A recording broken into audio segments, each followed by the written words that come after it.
How to wrap text in MS Word. Step-by-step tutorial.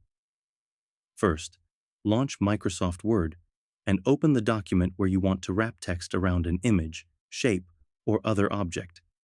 If you haven't already, insert the object, image, shape, or text box by going to the Insert tab and selecting Pictures, Shapes, or Text Box.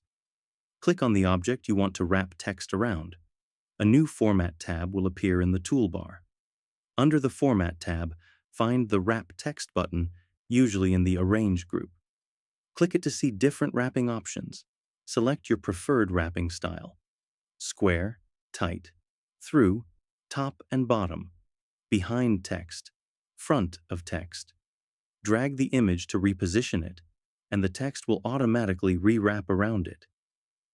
You can also use the Wrap Text, then more layout options for precise control.